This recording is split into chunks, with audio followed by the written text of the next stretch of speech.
예, 오늘 그 본문이 신명기 8장 1절부터 10절까지 말씀입니다.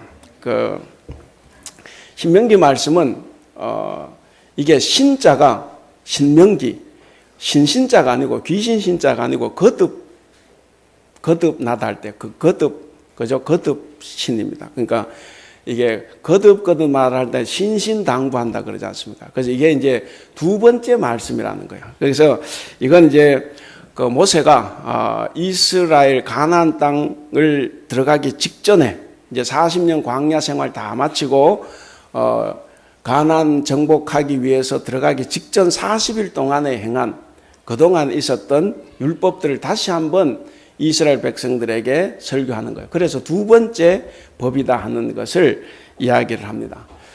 그 왜 하느냐? 모세는 우리가 한 대로 못 들어가죠. 가나안 땅에 못 들어갑니다. 못 들어가고 그래서 이스라엘 백성들을 가나안 땅으로 보내면서 어떻게 너희가 해야만이 가나안 땅을 정복하고 또 어떻게 살아야만 가나안 땅에서 너희가 끝까지 행복하게 거기서 잘 사는지를 당부하는 그런 내용입니다. 그래서 이제 요단강 이 동쪽 지역에서 약속의 땅을 바라보면서 모세가 이제 행하는 설교, 그것이 이 신명기입니다. 이스라엘 백성이 들어갈 약속의 땅은 비옥하고 기름진 땅인데 문제는 뭐냐면 그 땅에 누가 살고 있습니까? 가나안 원주민이 살고 있죠. 가나안 사람들이 살고 있습니다. 그들은 당연히 하나님을 믿는 족속이 아닙니다. 그들은 이방 문화, 이방 종교, 특히 고대 근동 세계에서 강력한 종교였던 바알 종교를 숭배하는, 바알 신을 숭배하는 그런 가나안 사람들입니다. 그러니까 그 가나안 사람들이 믿고 따르고 있는 그 종교는 하나님의 신앙과는 전혀 동떨어진 그런 종교입니다. 그러니까 십계명, 율법이 지향하는 세계와는 전혀 다른 그런 세계입니다. 가나안 땅에서는 하나님 여호와에 대한 신앙을 거부하고 변질시킬 수 있는 악의 요소가 너무 많이 도사리고 있습니다. 이스라엘이 가진 이 고유한 신앙이 그들이 들어가는 이 가나안 땅의 종교적 영향으로 흐려지기가 쉽고 또 자칫 잘못하면 이 신앙을 거부하고 바알로 넘어갈 가능성이 아주 많은 정말 염려가 되는 그런 땅입니다. 그래서 이 모세가 신신당부를 하는 거예요. 여호수아서를 마지막 가시면 여호수아 끝에 24장에 가면 또 여호수아가 또 당부를 합니다.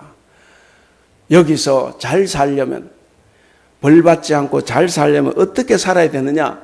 왜 이렇게 신신당부를 하냐 하면 이 바알 종교가 강력한 종교입니다. 그렇기 때문에 이 바알 종교에 쉽게 이렇게 이스라엘 사람들이 넘어갔습니다. 바로 이 신명기를 쓴 이 사람, 그러니까 이 모세는 이 염려를 안 할 수가 없어요. 그리고 분명히 이 백성들이 가나안 땅에 들어가면 하나님을 배반하리라는 것을 거의 확신을 하고 있습니다. 왜냐? 잘 살고 싶으니까. 잘 살기 위해서 농사신, 번영의 신, 성공의 신, 바알을 따라간다는 이야기입니다. 그래서 그 바알을 따라가지 못하도록 이 모세가 신신당부하는 것, 이것이 오늘 이 신명기의 내용입니다. 이스라엘 백성들은 시내산에서 받은 이 율법, 그러니까 십계명으로 대표되는 이 율법대로 살아야 됩니다. 그것을 지금까지도 교육받았고 지금도 모세는 교육하고 있습니다. 예수님도 우리의 관심을 자신의 욕망에서 돌이켜서 이웃의 아픔을 돌아보도록 교훈했습니다. 우리가 우리 자신을 자꾸 보다가 보면 이웃도 떠나고 하나님도 떠나게 됩니다.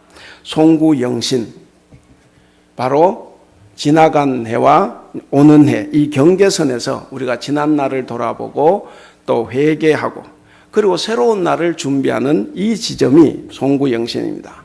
바로 오늘 이 본문 말씀이 들어있는 신명기가 바로 과거를 접고 이제 새로운 세계로 들어가는 그런 접경지대에 있는 겁니다. 그래서 오늘 이 본문 말씀은 하나님이 이스라엘 자손들을 약속의 땅에 들어가게 하고자 하시는데, 근데 저들을 광야에서 몇 년 동안 훈련시켰습니까? 40년 동안 돌고 돌리면서 훈련을 시켰습니다. 그래서 이 오늘 본문은 바로 하나님이 광야에서 이스라엘 백성을 어떻게 훈련시켰는가 하는 것을 잘 보여줍니다. 하나님은 이스라엘 자손들을 바로 가나안 땅으로 인도하실 수 있어요. 그렇죠? 하나님은 능력이 많으시니까. 그런데 왜 40년을 그 광야 사막을 돌게 하셨을까? 2절에 나옵니다. 2절 중간에 보시면 그렇게 오랫동안, 제가 표준 세 번역으로 읽습니다. 그렇게 오랫동안 너희를 광야에 머물게 하신 것은 너희가 하나님의 계명을 지키는지 안 지키는지 너희의 마음속을 알아보려고 그랬다. 이렇게 나옵니다. 그러니까 하나님께서 이스라엘 백성을 광야 40년 동안 돌리면서 훈련시키신 것은 뭡니까? 하나님의 계명을 지키는가 안 지키는가를 알아보시기 위해서 그랬다고 합니다. 여러분, 그것 지키도록 하시기 위해서 40년을 그 땡볕 광야, 밤에는 추운 광야, 거기를 돌렸습니다. 그러니까 이 계명이 얼마나 중요합니까?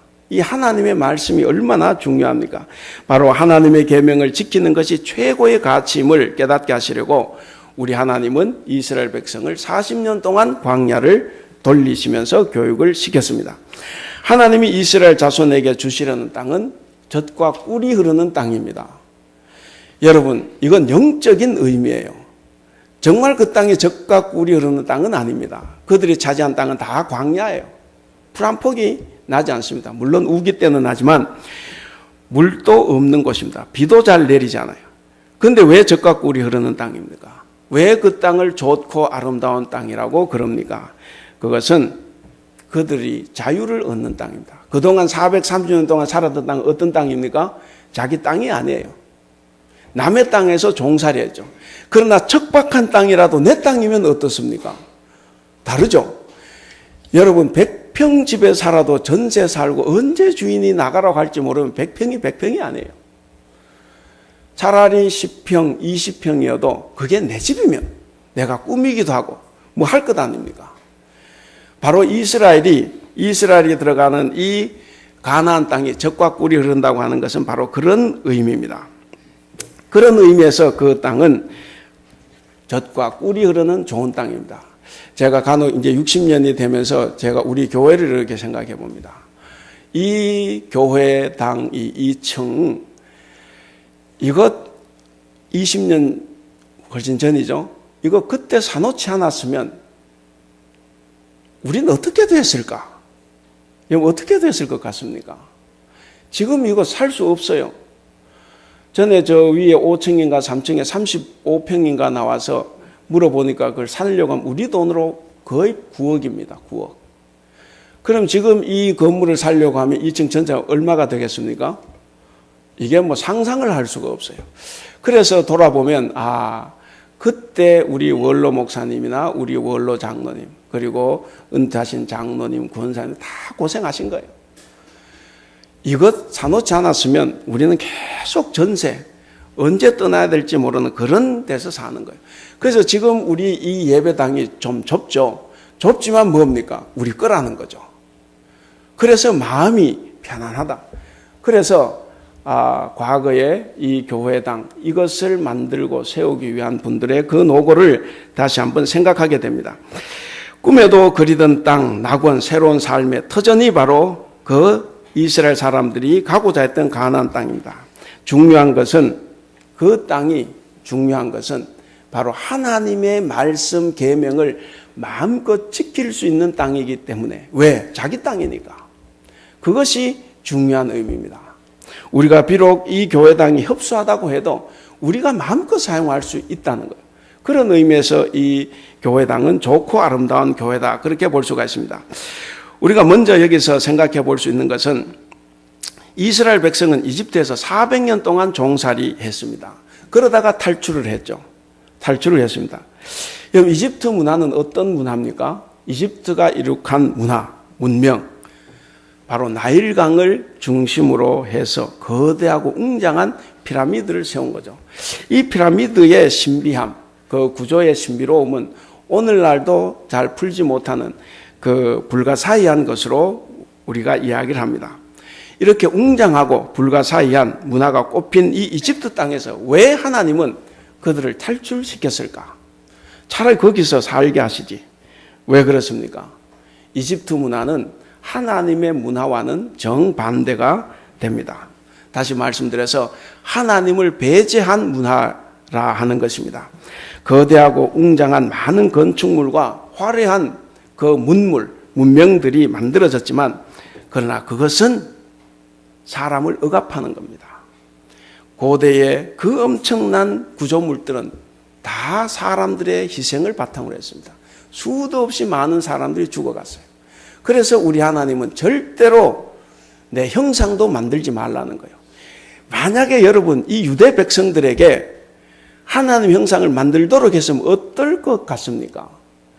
아마 피라미드보다 더 크게 만들었을지 몰라요. 왜? 종교적인 열심이 엄청나죠. 그런데 하나님은 왜 내 형상도 만들지 말아라. 왜 그렇습니까? 바로 사람이 죽어나기 때문에 그렇습니다. 그래서 이 웅장한 화려한 문화 뒤에 많은 사람의 고통과 죽음이 있습니다. 그 문명과 문화는 인간을 위한 것이 아닙니다. 오히려 인간을 착취하고 죽음으로 내모으는 그런 나쁜 문화입니다. 이것은 하나님의 질서가 아닙니다.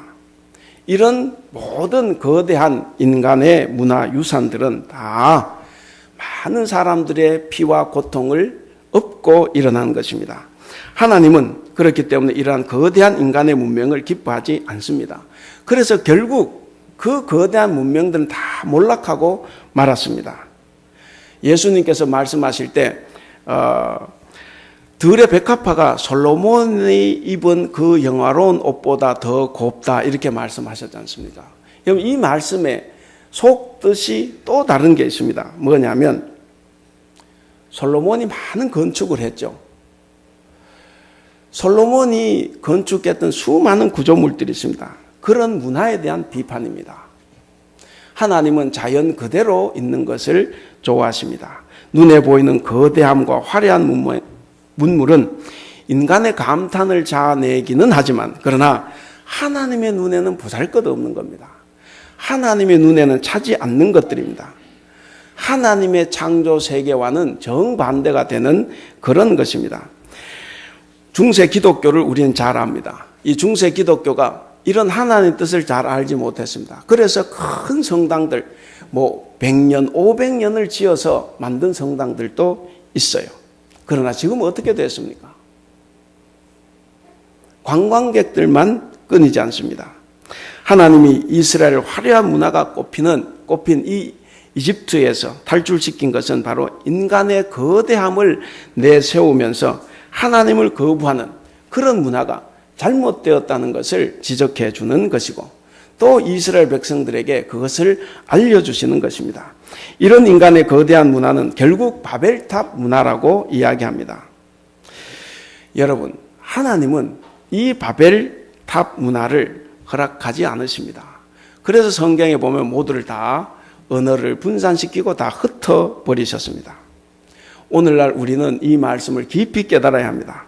오늘날 현대인들도 이런 하나님 뜻을 깨닫지 못한 채 여전히 거대한 문명의 탑을 쌓으려고 합니다.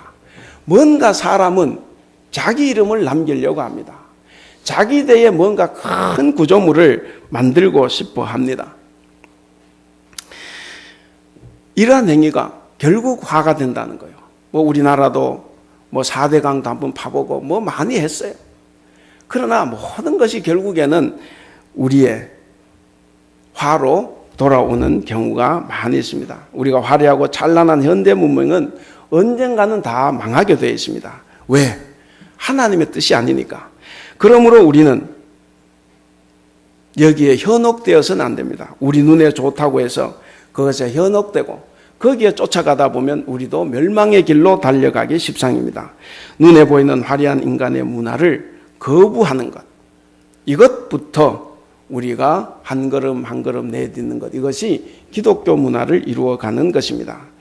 여러분, 기독교 문화는 바로 인간의 문화를 거부하는 데서부터 시작하는 것입니다. 나의 것을 남기고 내 이름을 기록하고 내 이름을 남기기 위해서 큰 건축물을 짓는 것, 여러분 이런 것에서 우리는 사실 벗어나야 됩니다. 이 화려한 문명에서 우리는 파멸의 징조를 볼 수 있어야 됩니다. 그래서 우리는 그런 문명에서 탈출해서 새로운 문화, 하나님의 아름다운 땅을 향해 나아갈 수 있어야 합니다. 두 번째로 생각해 볼 수 있는 것은 성도는 화려한 인간의 문화를 거부하고 하나님의 말씀으로 문화를 이룩해 가야 합니다. 여러분, 이스라엘 백성들은 화려한 문명에 길들여져 있었어요. 어디에서? 이집트 땅에서. 그들이 만들었던 그 문명들이 대단하죠. 지금도 그 성지순례를 가보시면 그 알렉산드리아라는 곳에 가보면 그 국고성 람셋 성 쌓았던 그게 있습니다. 가보면 지금 다 파괴가 됐지만 이 돌들이 얼마나 큰지 몰라요. 저걸 어떻게 저렇게 했나 싶을 정도로. 그래서 이스라엘 사람들이 참 고생했다. 그걸 느낄 수가 있는데 이런 화려한 문명에 길들여진 이스라엘 자손들이 문명 혜택을 전혀 볼 수 없는 광야로 하나님께서 이끌어 가셨습니다. 여러분, 이스라엘 백성이 문명의 혜택을 볼 수 없는 광야에서 40년 살았다는 것은 이거 큰 의미가 있습니다. 광야는 문명이나 문화가 꼽힐 수 없는 장소입니다. 여러분, 우리가 아는 대로 문명의 발상지는 어디입니까? 다 강이에요. 이집트의 나일강, 바벨론의 유프라테스, 티그리스강, 인도의 겐지스강, 중국의 황하강, 양쯔강 이런 거죠. 다 인류 문명은 강을 중심으로 해서 시작이 됐습니다. 그런데 하나님은 이스라엘을 강변으로 이끄신 것이 아니라 사막으로 이끌어서 그 사막에서 40년을 지내게 하셨습니다. 그리고 돌사막 한가운데 높은 산, 그 시내산에서 하나님은 이스라엘 백성들에게 십계명을 주시고 많은 율법들을 주셨습니다. 그 율법은 바로 이스라엘 자손들이 삶에서 지켜야 될 지침서들입니다. 그 율법이 지시하는 삶은 뭡니까? 너희들이 이제까지 보고 듣고 그리고 함께 살아온 그 이집트의 화려한 문명과는 전혀 다른 삶을 사는 것이다 하는 것을 가르쳐 줍니다. 그래서 우상을 만들지 말아라. 내 신상을 만들지 마라. 여러분, 십계명에서 우상 만들지 말라고 할 때 우상은 그 십계명에서는 하나님의 형상이에요. 하나님을 새든지 물고기든지 어떤 짐승이든 형상으로 만들지 말라는 거예요. 아까 말씀드린 것처럼 그것을 만든다고 하면 이스라엘은 엄청나게 큰 것을 만들어냈을 것입니다. 그런데 우리 하나님은 바로 너희가 보고 들었던 그 이집트의 화려한 문화에서 벗어나라는 겁니다. 그래서 우상을 만들지 말라고 하는 그 계명은 우상만이 아니라 너희가 눈에 보이는 화려한 문명 자체를 금지하라 하는 겁니다. 성지순례를 하다 보면 우리가 이제 그 이집트를 거쳐서 이렇게 보통 이스라엘로 들어갑니다. 이집트에는 볼 게 많아요. 정말 큰 구조물들이 많습니다. 요르단도 가면 있어요. 그런데 이스라엘 땅에 들어가면 뭐가 있습니까? 없어요. 화려한 건축물은 없습니다. 훗날 지어진 성당만 있을 뿐이에요. 그리고 성전 파멸의 흔적만 보여주는 통곡의 벽. 그리고 더더 구약 성경의 흔적은 없습니다. 구약 성경의 흔적은 그저 돌 무더기 몇 개만 있어요. 그걸 텔이라 그러는데 가면 그냥 언덕 몇 개 있어요. 가면 별거 없습니다. 바로 이스라엘 땅에서는 이런 거대하고 화려한 유적을 찾아볼 수 없습니다. 그저 예수님의 발자취. 그리고 이스라엘의 비극을 나타내는 마사다 같은 그런 비극의 현장. 그리고 중요한 것, 20세기 인류 최대의 고고학 발굴로 평가되는 쿰란 동굴. 거기서 성경 사본이 무더기로 쏟아졌습니다. 그냥 사막에 있는 동굴이에요. 구조물은 아닙니다. 그래서 이 쿰란 동굴 같은 이런 것들이 볼거리입니다. 이 이스라엘 자손들이 남긴 위대한 문화유산이 있다면 뭐겠습니까? 쿰란 동굴에서 발견된 그 성경 무더기처럼 성경책입니다. 성경책 하나밖에 없습니다. 이 성경책이야말로 인류의 가장 귀중한 문화유산. 그것은 지금도 우리의 삶을 변화시키는 살아있는 하나님의 말씀입니다. 살아있는 하나님의 말씀이기 때문에 이 3,500년 전부터 쓰여진 이 성경책이 오늘 우리에게도 살아 움직입니다. 온 인류의 가슴 속에 길이 간직되어 있는 말씀, 이 성경책입니다. 오늘 본문 3절에 보면 다음과 같은 말씀이 나오죠. 너를 낮추시며 너를 줄이게 하시며 또 너도 알지 못하며 네 조상들도 알지 못하던 만나를 네게 먹이신 것은 사람이 떡으로만 사는 것이 아니요 여호와의 입에서 나오는 모든 말씀으로 사는 줄을 네가 알게 하려 하심이니라 그랬습니다. 여러분, 하나님은 광야에서 이스라엘 백성들의 먹을 양식으로 뭘 주셨습니까? 만나죠. 만나. 이 만나를 통해서 사람이 먹는 것으로만 사는 게 아니라 하나님의 말씀으로 산다는 것을 깨닫게 하는 겁니다. 비록 만나는 음식입니다. 그러나 하늘에서 떨어지는 거예요. 그래서 이 만나는 이 양식이자 곧 영의 양식, 하나님의 말씀입니다. 이 말씀이 예수님이 사탄에게 시험 받았을 때 인용했던 말씀입니다. 사탄이 돌로 떡을 만들으라고 했죠. 사탄이 40일 금식하고 배가 고파 하신 예수님 보고 돌로 떡을 만들어 먹으라고 했을 때 예수님이 바로 이 말씀을 인용하셨습니다. 사람이 떡으로만 사는 것이 아니라 하나님의 입에서 나오는 말씀으로 산다, 이렇게 대답했습니다. 예수님은 그렇게 대답하셨지만 우리 사람들은 어떻습니까?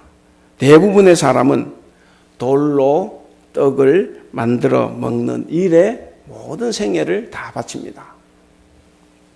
결국 인간의 문화는 먹기 위한 문화다, 이렇게 말할 수가 있습니다. 이 먹기 위한 문화는 결국 육적인 문화입니다.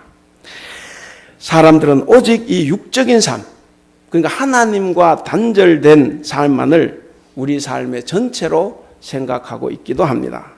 그런데 하나님은 떡으로만 사는 삶이 아닌 바로 하나님의 말씀으로 사는 삶이 우리의 삶이 되어야 한다고 지금 말씀하고 계십니다. 이스라엘 자손들은 광야에서 40년 동안 만나를 먹었어요. 이 만나는 시내산에서 율법을 받아서 율법을 따르는 새로운 삶을 훈련받는데 아주 좋았습니다.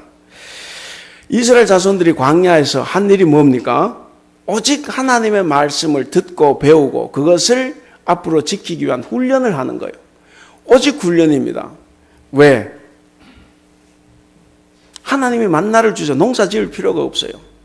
농사 지으면서 하면 언제 훈련 받습니까?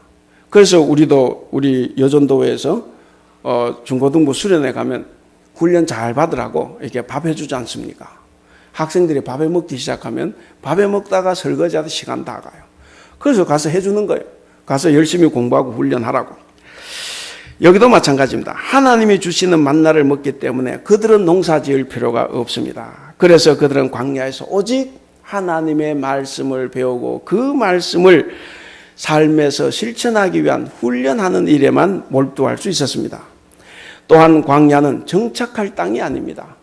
정착할 땅이 아니기 때문에 거기서 화려한 건축물을 지을 필요도 없었고 어떤 조각품도 만들 필요도 없습니다. 한때 그들은 뭘 만들었죠? 금을 모아가지고 금송아지를 만들었어요. 어떻게 됐습니까? 그 금송아지는 하나님을 만든 거예요. 그러나 하나님은 진노하시고 그것을 가루로 만들어 버렸습니다. 이 광야 40년은 철저하게 하나님의 말씀에 따른 삶을 훈련받는 기간이었습니다. 왜? 이집트에서 430년 동안 살면서 거기에서 익힌 모든 문화의 잔재를 다 털어내는 것입니다. 그래서 새롭게 하나님과 시작하는 새로운 삶의 양식, 새로운 삶의 문화를 만들고 배우는 기간이었습니다.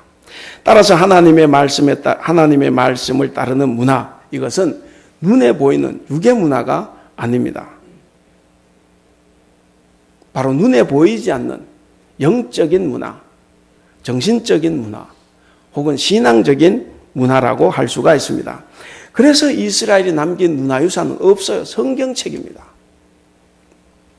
오늘날 우리 기독교가 기독교 문화를 형성한다고 할 때 그것은 눈에 보이는 화려한 건축물을 짓는 것이 아닙니다.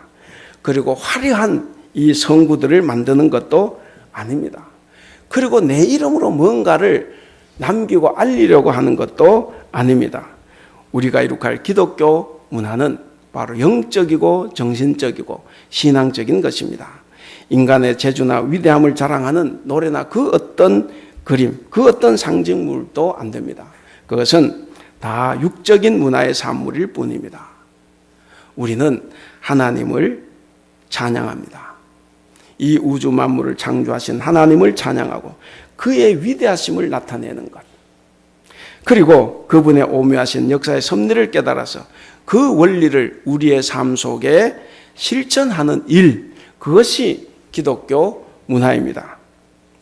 하나님이 이스라엘 자손들에게 주신 땅, 그 땅은 젖과 꿀이 흐르는 아름다운 땅, 좋은 땅이라고 했습니다. 그 땅이 결코 좋은 농산물을 내기 때문에 그런 것이 아니라는 겁니다.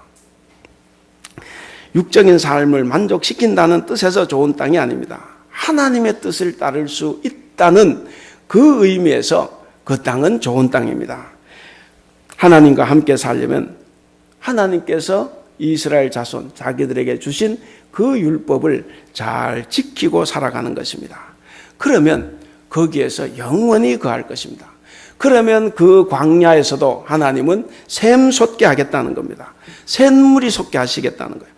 그래서 곡식을 풍성하게 수확할 것이며 그 땅에도 평화가 깃들게 하시겠다 하는 것이 하나님의 말씀입니다. 이제 말씀을 맺겠습니다. 하나님과 함께하는 삶이 만들어내는 문화는 바벨탑 문화가 아닙니다. 인간의 위대함을 나타내고자 하는 거대한 문화가 아닙니다. 뭡니까? 하나님의 위대함을 드러내는 겸손한 인간, 인간의 겸손함을 드러내는 것, 그것이 기독교 문화고 우리의 삶이 만들어내는 좋은 문화입니다. 그것은 바로 하나님을 사랑하고 이웃을 사랑하는 일에 집중이 됩니다. 여러분, 그래서 기독교 문화는 뭡니까? 결국 사랑의 문화입니다. 그것 외에는 없어요. 이 사랑이 꼽히는 문화, 이것이 바로 약속의 땅에서 이스라엘이 반드시 지키고 살아가야 하는 삶입니다. 그렇기 때문에 그 사랑의 문화, 이것은 바로 진정한 기독교 문화라고 할 수밖에 없습니다. 여러분, 절대로 우리 기독교적인 삶, 기독교적인 문화는 눈에 보이는 화려한 것이 아닙니다. 우리가 이웃을 사랑하고 하나님을 사랑하는, 눈에 보이지 않는 것을 사랑하는 문화, 그것이 바로 기독교 문화입니다. 오늘 이제 우리 교회가 60주년을 맞이했습니다. 60주년을 맞이하는 우리 교회는 사랑이 꼽히는 문화를 만들어야 합니다. 지금 이게 가려서 안 보이는데 이거 한번 올려볼래요?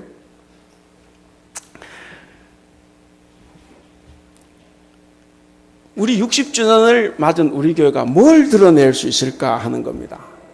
우리가 그동안 은혜로 60년을 살아왔습니다. 아까 말씀드린 것처럼 이 교회당 이 건물을 그때 사놓지 않았으면 지금 우리는 어떻게 살아갈까? 참 암담합니다. 그래서 모든 것이 하나님의 은혜라고 봅니다. 그래서 은혜로 우리와 함께 하신 그 하나님, 그 뜻을 따라서 우리는 세상에 복이 되는 교회 저게 이제 인쇄사에서 60년을 만들어 버렸네요. 세상에 복이 되는 교회입니다. 뭡니까? 우리의 사랑을 드러내야 됩니다.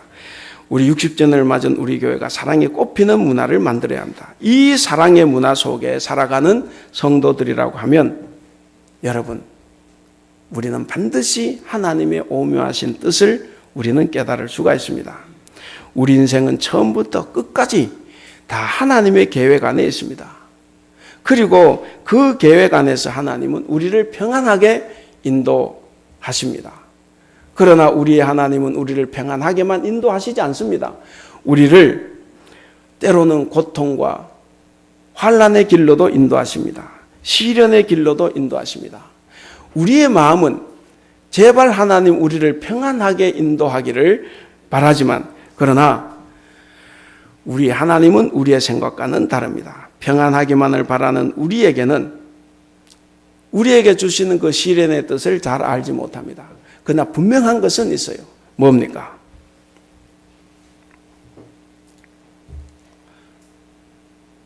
분명한 것은 우리가 하나님의 뜻을 알아가는 겁니다. 가장 큰 뜻, 하나님의 뜻을 알아가는 가장 큰 뜻이 뭡니까? 하나님을 더 의지하게 하는 겁니다. 우리가 어렵고 힘들 때 우리는 하나님을 더 의지하는 법을 배웁니다. 그래서 우리 2017년 한 해를 우리가 또 살아가게 되는데, 가능하면 하나님 우리 성도들을 평안하게 잘 되게 인도해 주시기를 바랍니다. 그러나 우리에게는 꼭 그렇지만은 않습니다. 그럴 때 우리는 거듭거듭 생각해야 됩니다. 하나님을 더 의지하는 방법, 이것을 우리에게 가르쳐 주시는 겁니다. 그렇기 때문에 우리 사랑하는 성도 여러분, 여러분들이 시련의 길을 걸을 때라도 불평하고 원망하기보다 더욱 신앙이 성숙해지는 계기로 삼으시기를 바랍니다. 세상이 참 어렵지 않습니까? 그래서 이 목사로서 죄송한 마음이 많아요. 왜? 성도들은 다 어려운데 목사는 어렵지 않아요. 그래서 이 세상을 딛고 살아가는 그 여러분들의 어려움, 지금 우리 대한민국 사회를 봐도 그렇습니다. 이 어려운 이 세상을 살아가게 되는데 항상 좋은 길만 있지 않습니다. 우리에게 어려움이 있을 때 하나님은 우리에게 더 성숙해질 수 있는 신앙으로 이끌어 가시기 위함이다. 하나님을 더 의지하게 하기 위함이다 하는 것을 여러분 꼭 기억하시기를 바랍니다. 6절에 보시면 이런 말씀이 있습니다. 내 하나님 여호와의 명령을 지켜 그의 길을 따라가며 그를 경외하라고 말씀하십니다. 여러분 그렇게 살아가시기를 바랍니다. 그래서 저는 우리 교회와 여러분 가정에 이런 좋은 신앙의 문화, 그리고 정말 사랑이 꽃피는 문화, 어떤 어려움이 있어도 불평하고 원망하기보다, 혹은 불평하고 원망했다고 해도 다시 돌아서서 하나님의 사랑을 느끼고 그리고 다시 한번 일어서고 용기를 갖는 그런 우리 성도들이 되기를 바랍니다. 그러면 10절처럼 우리 하나님은 여러분들에게 주신 옥토에서 여러분들을 배불리 먹게 하시고 주님을 찬양하게 하실 것입니다. 사랑하는 우리 성도 여러분, 2017년은 우리 모두 사랑이 꽃피고 정이 넘치는 문화를 만들어서 하나님의 풍성한 은혜와 복을 받아 누리며 살아가시는 여러분들이 다 되시기를 바랍니다. 기도하겠습니다.